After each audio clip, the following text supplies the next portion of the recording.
So I was watching the X Zone TV channel last night when I was abducted by aliens, and they kept repeating to me over and over again, simultv.com, simultv.com. What's simultv.com? That's what I asked them. They had it written on the side of their UFO. How do you spell that? UFO. No, I mean simultv.com. simultv.com. simultv.com. Right. simultv.com. Interesting that you were abducted by aliens in a simultv.com UFO last night. Oh, yeah? Yeah. Now that you mention it, I remember now last night I was awakened from a deep sleep. My great-grandmother was standing there. She said she'd come from the hereafter to tell me about simultv.com. She even spelled it out for me. simultv.com, sonny boy. simultv.com. simultv.com, sonny boy. Wow. Yeah. Guys, you'll never guess what my psychic guru just told me. simultv.com. Exactly. Are you guys psychic too? Of course. We all know about simultv.com. simultv.com.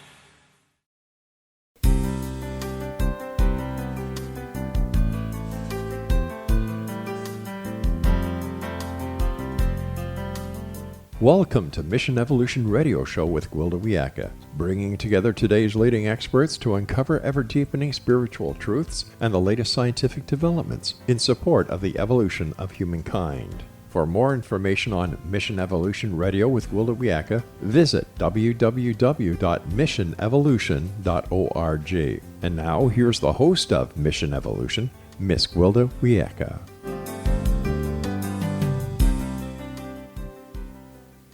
Hello, dear friends, and welcome to Mission Evolution Radio Show, where we share innovative thoughts and explore deepening truth in support of the path to unity and enlightenment.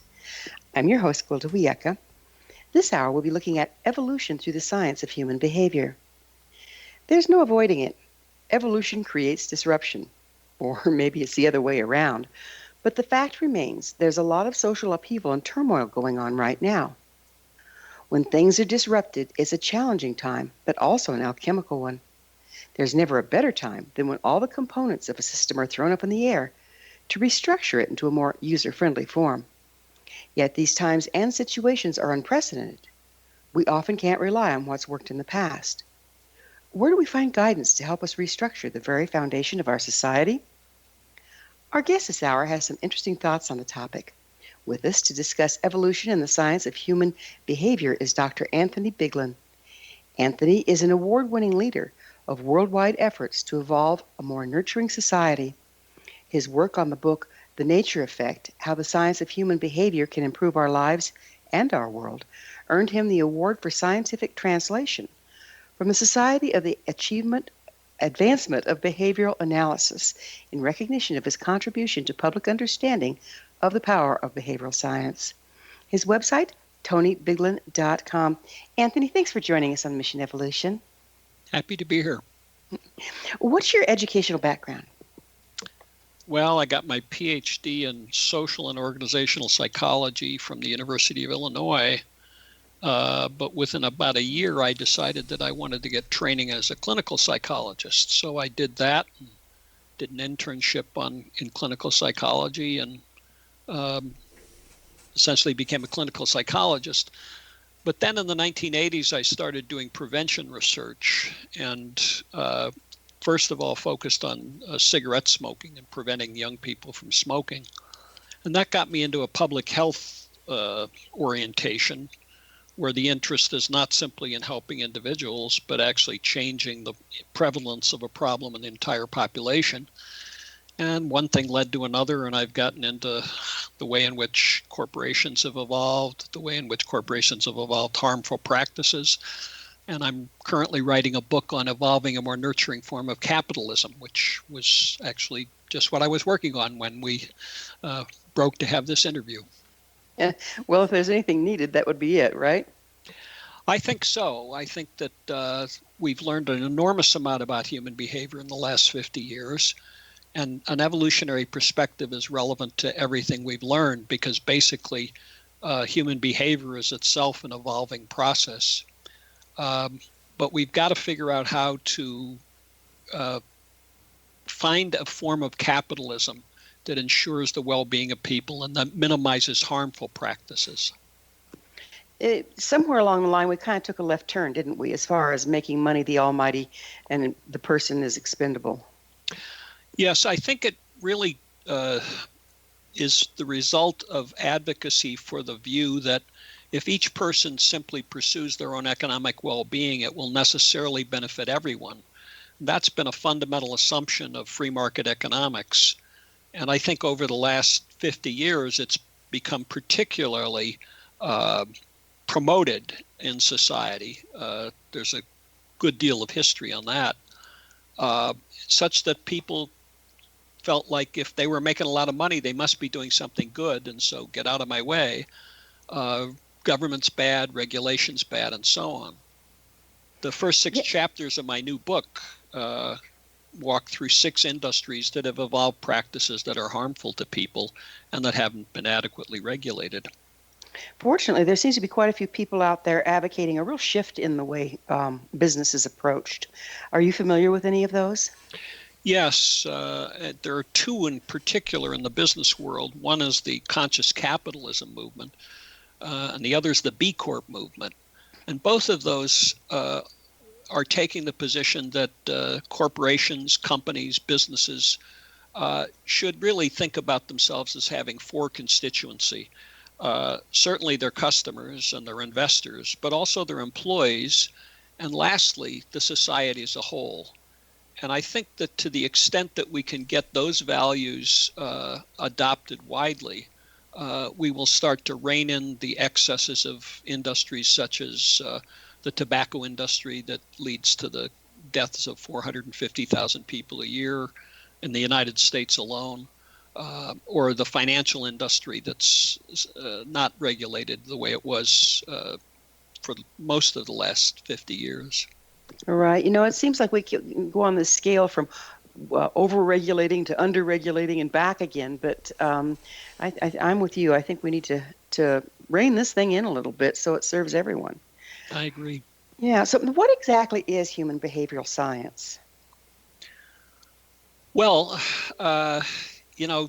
science has been working on a lot of problems for the last 300 years or so and made an enormous amount of progress on physical sciences, but it's really only in the last century, and in particularly the last 50 years, that we've applied scientific principles to understanding human behavior. And I would argue that we've learned more in the last 50 years about human behavior than we understood in the last 10,000 years. Where to start? Maybe start with the development of children and the conditions that ensure their successful development or lead to the development of problems. We pretty much nailed it in terms of the environments that help children develop or that lead them to develop all kinds of problems. How old is the behavioral science, human behavior? Well, it began at the beginning of the 20th century. Some of the highlights were the development of behaviorism, but there's many different strains of it, and I think it's only in the last 20 or so years that all those different strains have come together to have a sort of unified understanding of how children develop, how human behavior evolves, and what people need to thrive. Does it vary greatly from society to society?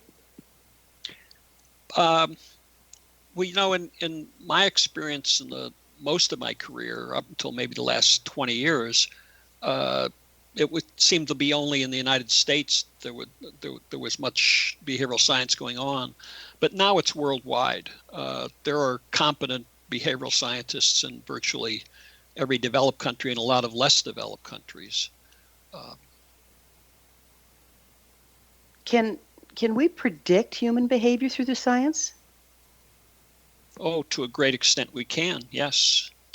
What would you like me to talk about? Well, let's avoid the doom and gloom, right? Well, actually, since most science is focused on trying to solve problems, that's where you get the doom and gloom. Because, the first things that have been studied are how kids develop problems. And we know that if a child is in an environment where they're not cared for, where they're threatened, where they're in stress, they're on a pathway to significant problems in their lives. So yeah, we can predict the outcomes of poverty, the outcomes of criticism, of punishment, of neglect. And those are the things that we've gotten good at trying to reduce. Do you see us as having an opportunity to evolve as a society at this time? Well, of course, society is evolving, whether we like it or not. And I, as an American, I would say at the present time, in the last, really the last 50 years, American society has evolved toward, as you pointed out, more focus on self-aggrandizement and wealth accumulation and so on. And what I'm trying to do with the new book I'm writing is to not only describe what happened over the last 50 years, but also to show how that could be significantly improved, how we could have a society that's far more nurturing of every individual. And we can... Go ahead. You're working on the basis of figure out what got us where we were so we can figure out how to get where we want to go? Precisely. That's exactly what I'm doing. Nice. What are the challenges we face in the continuing human evolution? Well, we're certainly faced with some formidable problems, climate change being first and foremost. I'm in Oregon, just north of California, where the fires in the last week are devastating. I was just shocked that there was a huge fire in November. That's never happened before. So, we have huge challenges. But I think that we also have, I think the number one thing we need to do is deal with what you brought up before. What are our values? Do we want a society in which most people have all of the conditions they need to thrive? Or Well, we'll have to get on values on the other side of a short pause. Anthony and I will be back after this commercial break.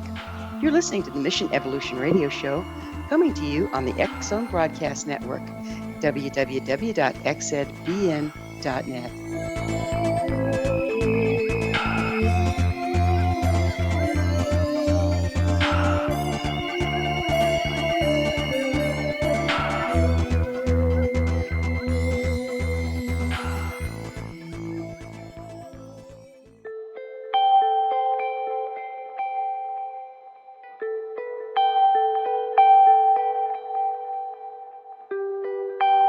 It's hard to listen to the news without realizing we're living in volatile, unprecedented times. Yet never has there been such an opportunity to transform the human condition. As old structures fail, where can we find the guidance to co-create a better way? Find Your Path Home is an ever-evolving, leading-edge information, education, and healing resource center designed to support and guide you on your path to unity and enlightenment. Based on sound principles employed by shamans worldwide, we provide techniques that can support you through the current transitions, offering online shamanic classes, international long-distance shamanic healing sessions, complimentary Mission Evolution radio episodes and Stairway to Heaven TV vignettes, seminars, retreats, and much more. All of this can be found on findyourpathhome.com.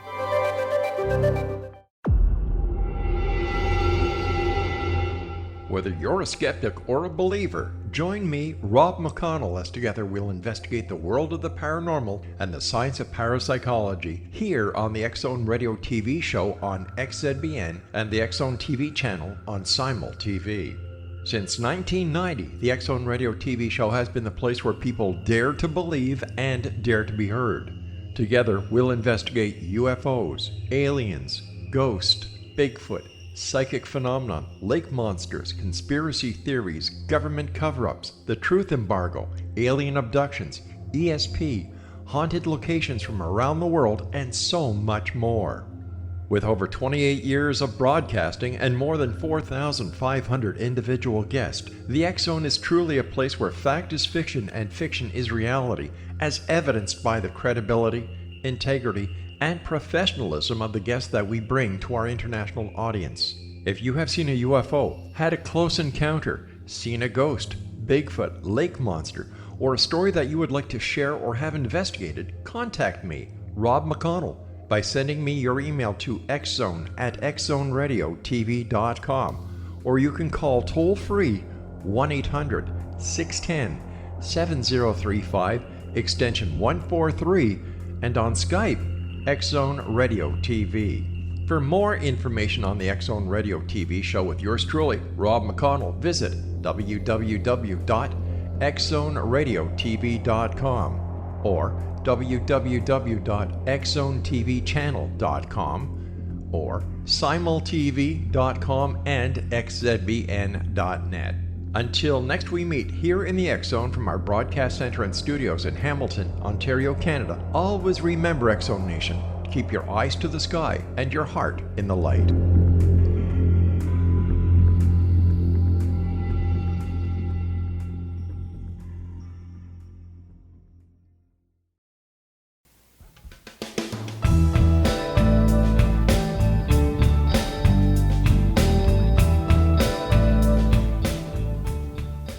Welcome back. This is Mission Evolution Radio, dedicated to unification and evolution of consciousness. Remember, past episodes are available on our website, missionevolution.org. For leading-edge evolutionary information, tools, and classes, visit the website. I'm your host, Gwilda Wiyaka. Our guest this hour is Dr. Anthony Biglan. His website, tonybiglan.com. Tony, we were just starting to talk about values. Would you mind continuing? Well, what I was saying is that I think that we have a choice. We can continue to pursue essentially self-aggrandizing values where we say each person pursuing their own economic well-being will be fine for everyone else, which is simply not the case. Or we can embrace values that have to do with ensuring the well-being of every person. And I think that really, if we're going to evolve a society that speaks to those values, we're going to have to understand how every sector of society can change.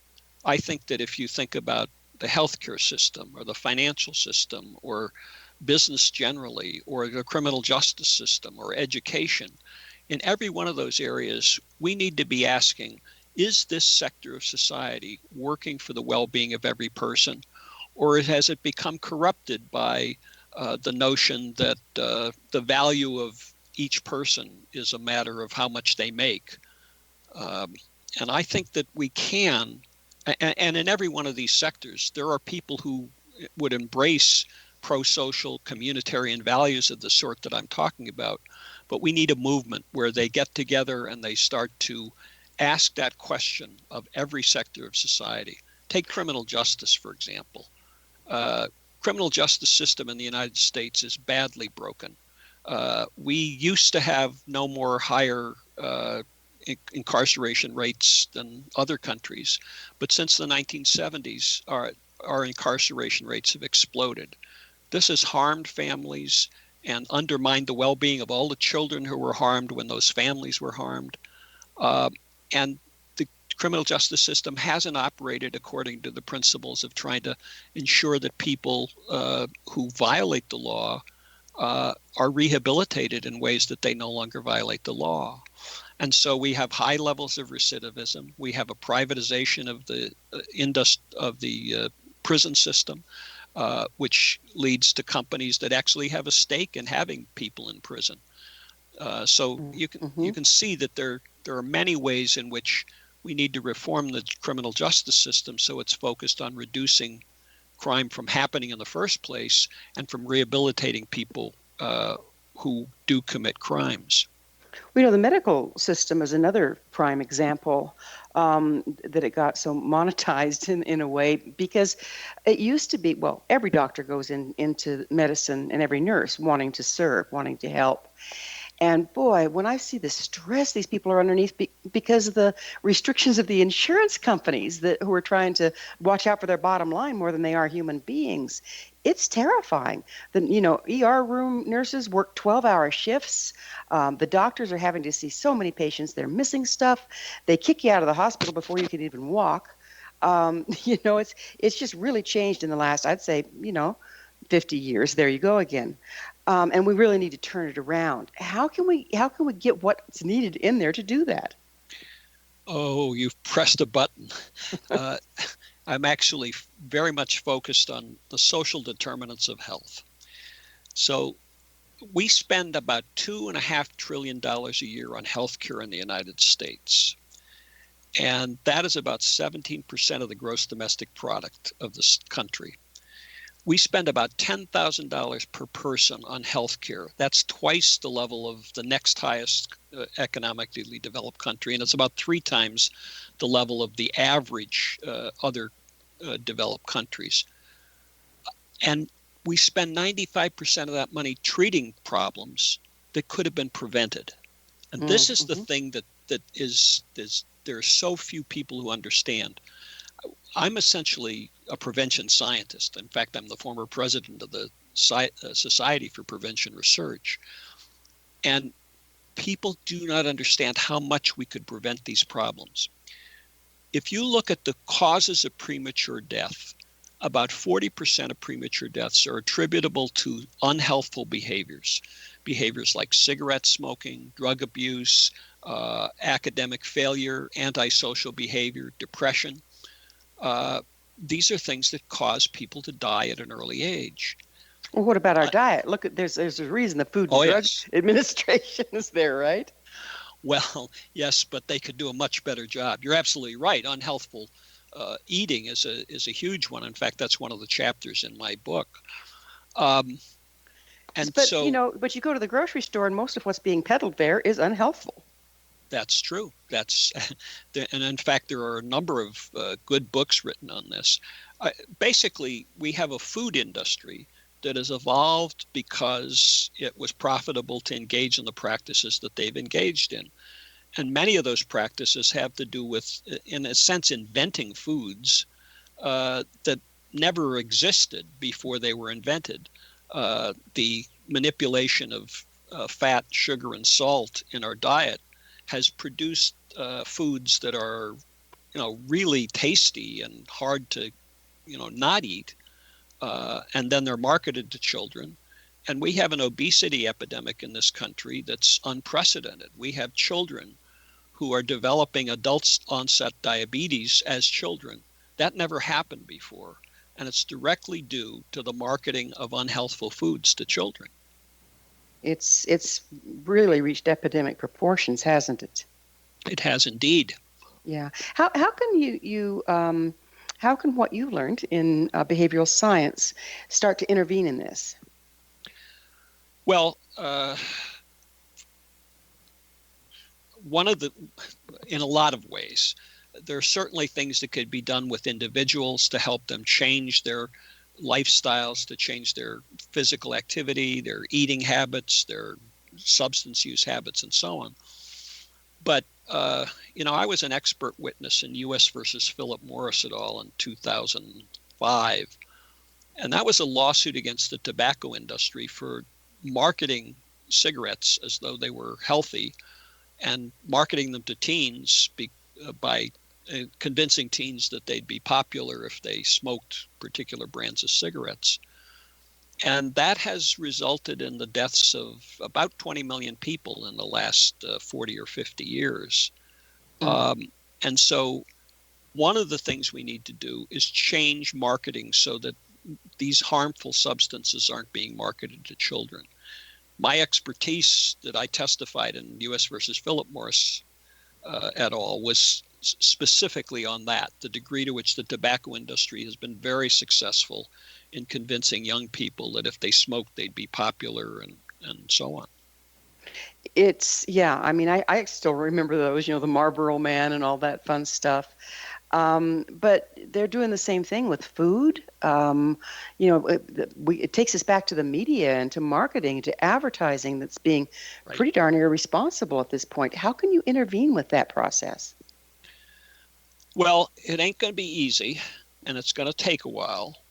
But I think we need a movement in this country that starts with the question of, do we want every person to be healthy and live a long and healthy life? And if you say that, and that's your North Star, then you're going to start to look at all of the practices that are harmful to people's well-being, and we're going to regulate industries in terms of their harm. That's again my new book on evolving a more nurturing form of capitalism. Yeah, you're kind of going up against the big brother, though, aren't you? The one where all the money is to fight back. Yes. In addition to evolving manufacturing and marketing practices that have been profitable to the industry, they have developed lobbying practices and public relations practices that have sort of mesmerized Americans into thinking that government is bad, that regulation is bad, that it harms people, and so on. And they've also gotten good at obscuring knowledge. The tobacco industry was the first to use public relations to convince people that cigarette smoking wasn't a problem. But other industries have adopted the same practices. This is why there are so many people in society who don't believe that science is actually something you can trust. That mistrust was developed by first the tobacco industry, and then the unhealthful food industry, the gun industry, the fossil fuel industry. They all are using the same techniques of trying to get people to not trust scientists. But also, science has been used to, the latest studies show, only be refuted by the next latest studies, and that's what was being used to propagate the artificial fats and the artificial sugars and all this created food. Yeah. Well, in fact, and the evidence that fat was associated with cardiovascular disease was a boon to the sugar industry, because they used that to say, yes, you shouldn't have fat, and they obscured the fact that sugar is in fact a risk factor for cardiovascular disease. And how much are the tests, the very scientific tests, being purchased by the people that want something proved? Well, I'm not sure what you mean. Can you give me an example? Yeah, we're about out of time in this segment, but I'd like to pick up on the other side of how reliable are the scientific tests? Who's paying for them? Are they independent? That sort of thing, because we hang a lot on them. I'd really like to look at it after a short pause. That's Anthony and I will return to our discussion on the other side of this break. So you stay right there. This is Mission Evolution Radio Show on the X Zone Broadcast Network, www.xzbn.net.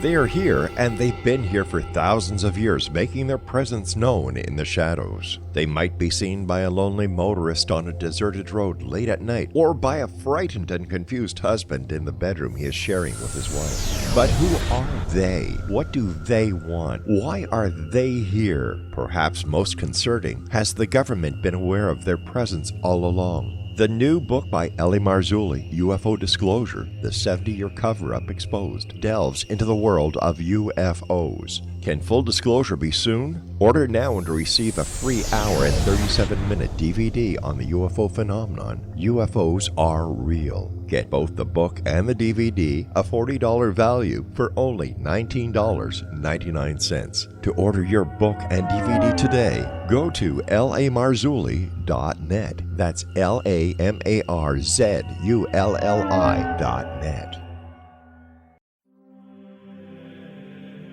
Rob McConnell here, presenting an overview for Nicholas Paul Jennings, author of a fascinating book, Amen. It presents facts revealed by Egyptologists, facts that enable us to understand why Amen is the beginning of creation of God. It provides recommendations for religious leaders of the major religions to unify their beliefs and teach the Word of God. Love one another. Amen informs people how mankind conceived God. It was the Egyptians that developed the concepts of a soul, a hereafter, and Son of God. And finally, after the worship of many gods, they conceived the belief in one universal God, the maker of all there is. For more information, visit www.futureofgodamen.com. That's www.futureofgodamen.com.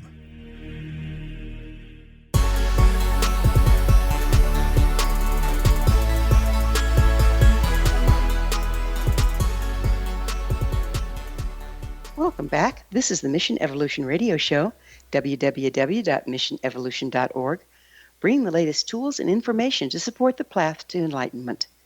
Don't miss all the wonderful evolutionary things we have to offer on our website, www.missionevolution.org. I'm your host, Gwilda Wiyaka. Our guest this hour is Anthony Biglan. His website, tonybiglan.com.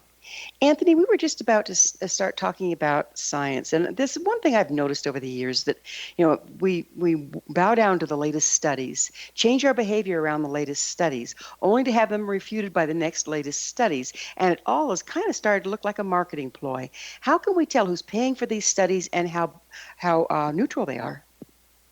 Well, you put your finger on a really important issue. Let me talk about it in terms of the health care sector. Over the last several years, it came out that many of the drugs that were being marketed by pharmaceutical companies were being marketed by physicians who had engaged in some of the research that was done on those drugs. And what wasn't revealed is that they were making lots of money, not only for the research that they were doing on these drugs, but for then going around to medical conferences and promoting the drugs that they had done research on without indicating that they had a stake in it.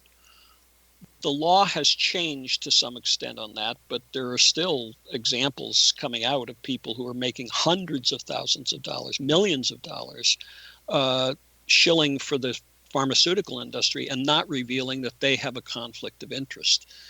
So we've gotten better at having standards about conflicts of interest, so that if I tell you what my research shows, you get to know, first of all, whether or not, what stake I have in your believing me. And of course, every scientist wants to be believed, and there's research, they're certainly interested in convincing you. But the key thing about science is if I do a study and I get some finding, somebody else can see if they can replicate it. And if they can't replicate it, my credibility goes down. So science is self-correcting, but we have to deal with the conflicts of interest, and come back to the values we were talking about. If it's really important that I make lots and lots of money, then I'm going to have more motivation to do the kinds of things I've just described. We need to get back to a society where we're all working to do things that benefit other people. Maybe that's enough. I get off that soapbox. So what about the observer effect? Would you speak to that a little bit? I'm not sure what you mean. Well, it's been proven by various studies, of course, for all the good studies are, that the expectation of the observer actually impacts the results of the testing. Have you looked into that at all? I'd have to think about that one. Certainly, what we expect affects our behavior. And if you're thinking about placebo effects, there are clearly placebo effects. A placebo effect is if I'm trying to see if a drug works, I may give you the drug, or I may give you a pill that looks exactly the same but doesn't have any active ingredient. And in that way, we can see if it's actually the active ingredient that makes a difference, or just the fact that I gave you a pill and told you it would work. Yes, human behavior is an interesting thing, isn't it? I mean, that we can actually change our health based on what we believe we're taking. Yes. Yeah, pretty strange. On a little different topic, you emphasize the importance of nurturing environments. What do you mean by a nurturing environment? Well, I think there are four basic characteristics of environments that nurture people. One is that they minimize toxic biological and social conditions.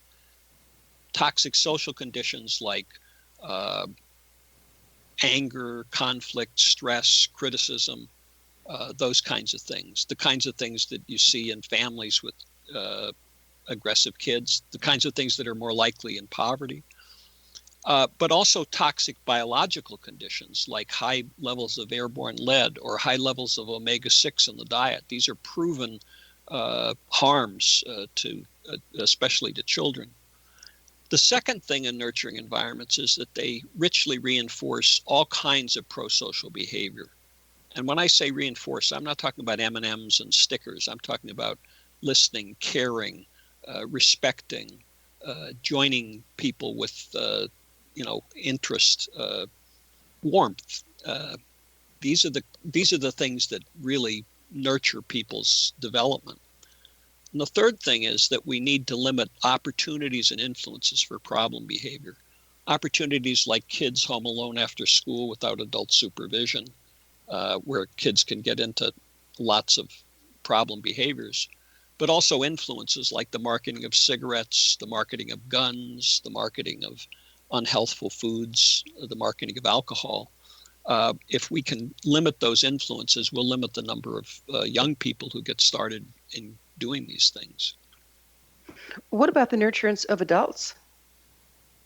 That's good too. I think one of the things we need to do is address the problems of economic inequality and poverty, especially in this country. We have about we have one of the highest levels of family poverty of any developed country. We also have the highest levels of economic inequality of any developed country. And both of those are things that undermine the well-being of adults.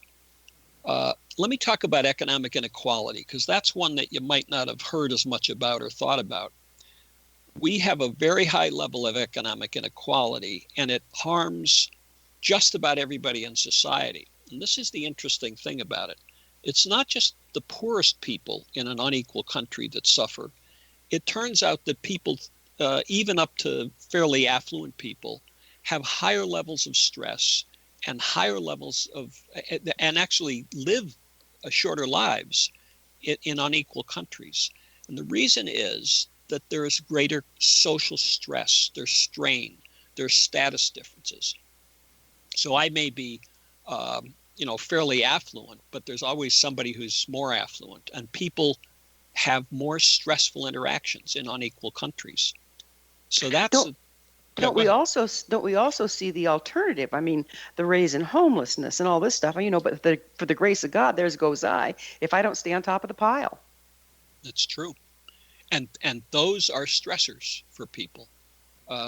Interactions with people who are angry, upset, hurt, feel disrespected. The divisions in the United States currently are at historic levels.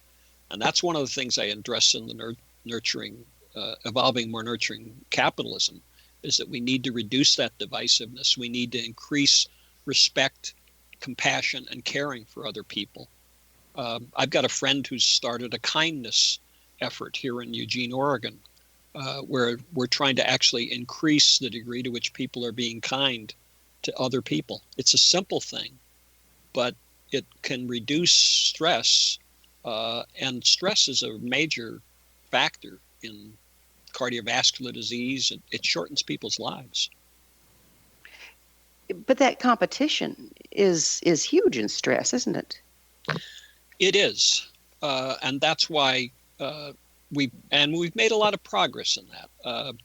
Research on marital relations, for example, over the last 40 years or so, has helped us to find ways to help couples replace their use of coercive interactions with much more caring, much more patient kinds of interactions. So we really can help people to abandon angry ways of dealing with each other and have much more caring ways of dealing with each other. But doesn't that involve, kind of like getting in the family, getting your nose in people's business? Where does help stop and overregulation begin? I've written a number of places about the value of family interventions and how they can reduce coercion and prevent all kinds of problems. And people will say, nobody's going to tell me how to run my family. And if that's the way you feel, then God bless, then you shouldn't have this. I'm not talking about the state imposing anything on anyone, but I am talking about, as a society, are making available to families who would like to get help, the help that they need. There are about at least 16 family programs that have been studied in multiple randomized trials, which is the way we tell, how well things work. And they are all ones in which the people who provide those services are listening to the parents. They're listening to the family. They're caring for the family. They're helping the family solve problems that the family wants to solve. And so, there's no coercion in these efforts. This is all, caring and respectful. It seems like it's an awfully large problem, though, and we don't have a whole bunch of time to turn it around. Well, we do what we can do, but I'm actually, I'm quite hopeful. I'm on a National Academy of Medicine committee that's writing a report on the progress we've made in promoting healthy development. And one of the things I did for that was look at the degree to which effective family and school interventions have been widely implemented. And I can tell you that there are millions of people around the world who have already benefited from these programs. And our spread is growing. Well, that's wonderful to hear. We're going to have to pick up with that on the other side of a commercial break. Anthony and I will be back shortly, so don't you dare go away. You're listening to the Mission Evolution Radio Show on the X-Zone Broadcast Network, www.xzbn.net. Don't forget to listen to past episodes on our website, missionevolution.org.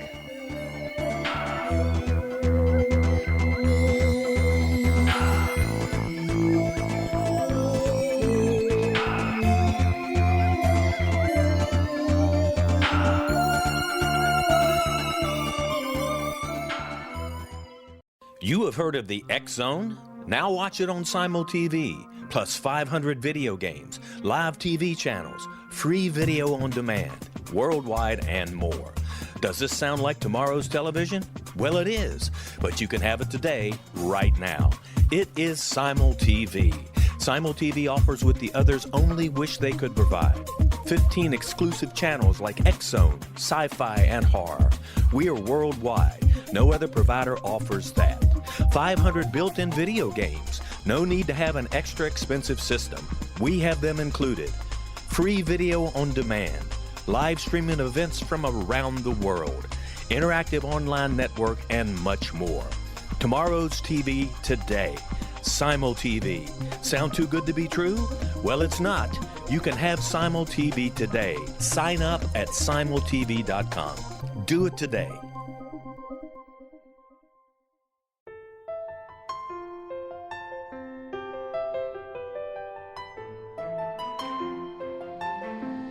Path Home Shamanic Art School has just launched a new online series of classes, Galactic Shamanism, Art of the Ancients, Key to Tomorrow.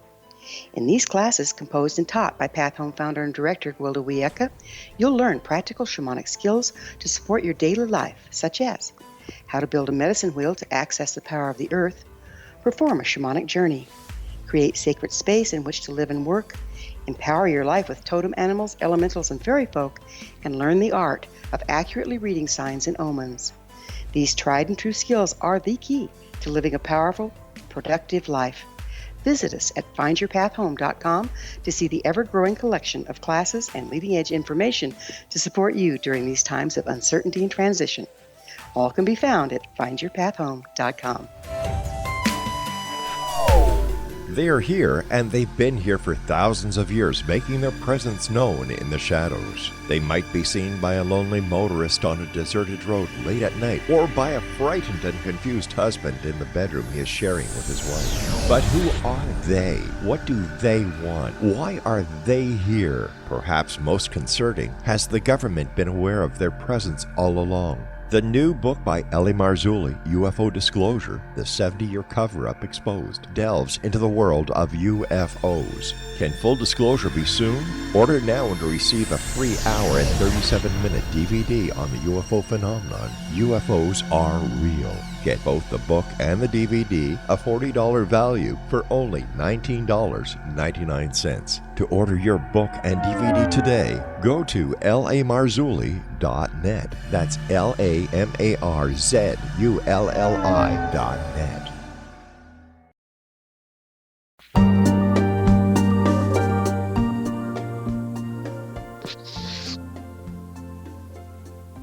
Welcome back. This is Mission Evolution Radio Show, www.missionevolution.org, bringing the latest developments in an evolving world. I'm your host, Gwilda Wiyaka. I always love suggestions from my listeners. You can email me at info@missionevolution.org to propose a topic or guess that's on your mind. I'm sure we'll all enjoy them. Our guest this hour is Dr. Anthony Biglan. His website, tonybiglan.com. Tony, you brought up something that I think is pretty important, and that's coercive behavior. What is that, and how do we see it playing out? I think coercive behavior is the fundamental problem of human relations. It goes like this. If my wife does something I don't like and I get angry or I pout, she may be a little less likely to do that thing again. And what we found in families that have kids with aggressive behavior and in marital discord as well, that people can easily learn to use aversive behavior to get the other person to back off, to be quiet, to stop doing something they don't want them to do. And in fact, there's a psychologist here in Eugene, Oregon, Jerry Patterson, who was the first person to actually go into families and observe the moment-to-moment interactions between parents and their kids. And what he discovered was that in families with kids with aggressive behavior, that everybody was pretty good at using aversive behavior to get other people to stop doing things they didn't want them to do or to do something that they wanted. But they weren't very good at sort of the more graceful, kind, caring, fun ways of interacting. And that's coercion. Did I make that clear? I think so. So like the antidote is love, kindness, respect. Yes, and in fact, every one of the family and school interventions that I'm aware of works by helping families, teachers, and parents in particular to replace the use of coercive behavior with much more kind, caring, and respectful behavior. We've made a lot of progress in helping people to be more caring, compassionate, patient. You know, I've had the good fortune to have some people on the show that are actually doing these programs in schools where instead of detention, they have a meditation room and they're teaching breathing exercises and this sort of thing. And providing that support and inward turning and kindness. And they're really being very successful. Have you heard of those? Yes. I've been working a lot in schools lately, and I've been helping schools adopt a program called the PAX Good Behavior Game. And that's something that teaches kids to develop pro-social cooperative behavior. And there's really quite a bit of research showing its value. Kids who have this program just in elementary school have been shown to have fewer problems as adults just because they had this program in elementary school. Basically involves kids working together in small groups and earning some rewards if they work together cooperatively. And the rewards are simple things like in one classroom, I could show you a video where the class had just done their 10, 15 minutes of working together cooperatively. And the prize was that they could laugh uproariously for 10 seconds. And you That's should see cute. these kids laugh. Oh, And so this PAX version of the good behavior game is just a delightful way to help kids become much more caring and patient and develop self-regulation. I could go on and on about it, but well, that's a place that we can start making a difference, isn't it? We can't move into every family. But if we start addressing, some of the dysfunction that's showing up in children in the schools, that's kind of a foot in the door, isn't it? well, certainly the schools are motivated to do that because many schools are finding that there are more and more kids coming to school who lack basic self-regulatory cooperative behaviors. And so my friend Dennis Embry at the Paxos Institute in Tucson has been helping schools to develop and implement his version of the good behavior game, and it's been working very well. He's in thousands of schools around the country. That's so good to hear. Another little change of pace, but what is evolutionary theory? Well, the way I think about it is it's a matter of variation and selection. Any process that changes as a function of certain variants being selected by their consequences is an evolutionary process. So, for example, a child learning to talk might say ma, ma, ma, ma, and as soon as they start saying that, suddenly there's a mother who's paying great attention to that. And the way children learn to talk is that they get positive consequences from parents who pay attention to what they say. It's just one example. But, the evolution of marketing practices of the cigarette companies is also an evolutionary process. They couldn't get women to smoke. They tried a whole bunch of things. They didn't work. In the 1920s, smoking was it wasn't a feminine thing. And then they started the Lucky Strike commercials that said, reach for a Lucky instead of a sweet. If you smoke a cigarette, you won't eat and you won't gain weight. And I could show you the ads, that are frightening women that they're going to become obese if they don't smoke cigarettes. But that variant was selected because suddenly they were making a profit on it. So variation and selection are the foundational concepts in evolution. Do you find evolutionary theory helpful in your work? Well, my whole book on evolving a more nurturing form of capitalism is built on evolution. I talk about the evolution of harmful corporate practices, but then I talk about how we can evolve a society that regulates capitalism effectively and ensures the well-being of every person. So yes, evolution's fundamental to my thinking. And it seems like a lot of us are really, really ready for some pretty drastic changes, because where things are going right now, you can look out there, like you say, and you can predict where it's going, and it's not going in a good way. Do you see that there is much more receptivity to this way of thinking than there has been in past times? I think there is. And, I have a second website called valuestoaction.com. And I'm just getting started on it, but I'm inviting people to come to that website, and they can get information about the way in which we can change things.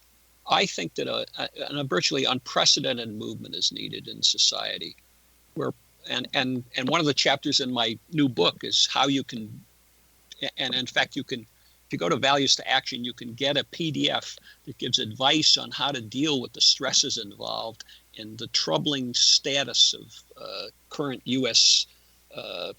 Life. And how you can take action to begin to move toward the changes that we need. I think we need every person to get involved. What difference can behavioral science make in our current condition? Well, we can teach people principles of psychological flexibility, which involves being clear about your values and taking steps to move in the direction of your values, even when your mind is telling you that it can't possibly work and that you don't have the skills that you need, or you're afraid or anxious. Thousands and thousands of people have begun to understand how they can become psychologically flexible in living a pragmatic life to pursue their values, not because they got rid of anxiety or because they got rid of depression, but because they were willing to have the thoughts and feelings that they had and move toward their values. That's something that's been really important and is I think, foundational for the changes we need in society. But, how many of us really know what our values are? I mean, we're all so busy trying to pursue the almighty dollar. Many people don't even know what their values are. Well, take a piece of paper and a pencil and think about what are the most important things to you. And you're right, we don't often think about those things, but I trust people to come up with positive values. I've asked people all over the world to tell me what they want to have in their lives, and they come up with the same kinds of things. They come up with kindness, caring, compassion, innovation, fun. I trust people. They want good things. We just need to help them come together around the pursuit of those things. And you're right. We need to convince people that the answer is not to get more goods, to get more money. And in fact, there's research on that shows that people who have materialistic values are actually less happy than people who are pursuing communitarian values, like caring for other people and growing as a person. What's your vision for the future? Here's what I have in mind. I want to recruit people to this Values to Action website, read my book, and I want them to join me in reforming every sector of society in the way I was talking about earlier in this program. I think that we can have a cadre of people, a growing number of people who say, no, the first thing I want to know about this sector of society or this part of the world that I live in is, are we focused on ensuring that every person has the things that they need to live a productive life in caring relationships with other people? Let that be our clarion call. We can do this. I like to say, so what percent of the population is the 1%? It's not a trick question. They're only 1%. Well, it's hard to believe, Anthony, but we are out of time. Thank you so much for coming on the show. I'm delighted to have been on it. Thank you for asking. Our guest this hour has been Dr. Anthony Biglan, author of The Nurture Effect, How the Science of Human Behavior Can Improve Our Lives and Our World. His website is tonybiglan.com. Remember to join our email family to stay abreast of all the exciting new things we have coming up at missionevolution.org. While you're there, join in the discussion on our blog. This has been Mission Evolution radio show with Wilda Wieka on the X Zone Broadcast Network, www.xzbn.net. Join us next time as the mission continues to bring information, resources, and support to an evolving world.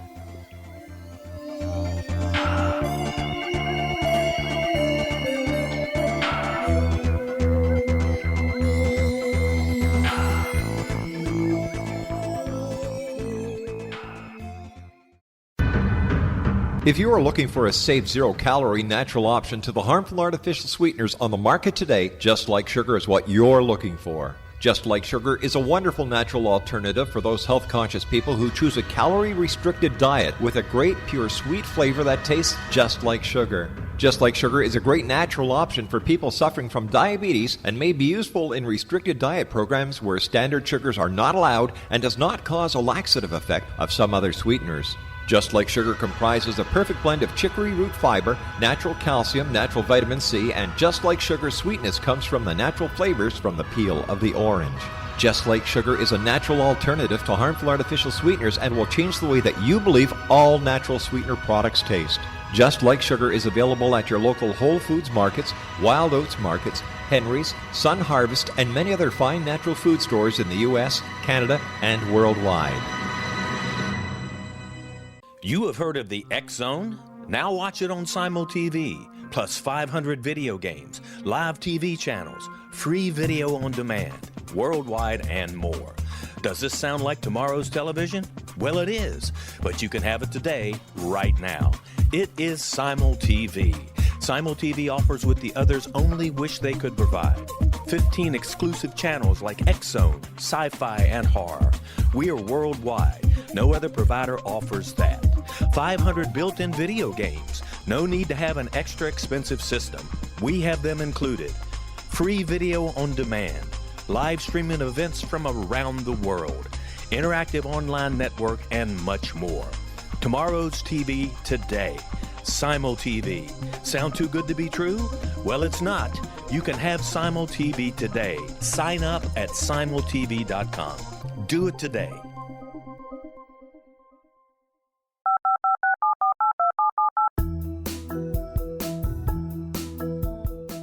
Did you know that when you're on the road with limited data or Wi-Fi, you can still listen to the X-Zone Radio Show with Rob McConnell, The Science of Magic with Gwilda Wiyaka, X-1, Dimension X, Space Patrol, and every minute of the X-Zone broadcast network by calling 213-401-0080, courtesy of Audio Now. No smartphone, app, or internet needed. It saves your data plan and it's free if you have unlimited minutes. Call 213-401-0080 to listen on any phone, anytime, anywhere. Remember 213-401-0080 for the best of the paranormal, parapsychology, and sci-fi radio programming anywhere, 24/7, 365.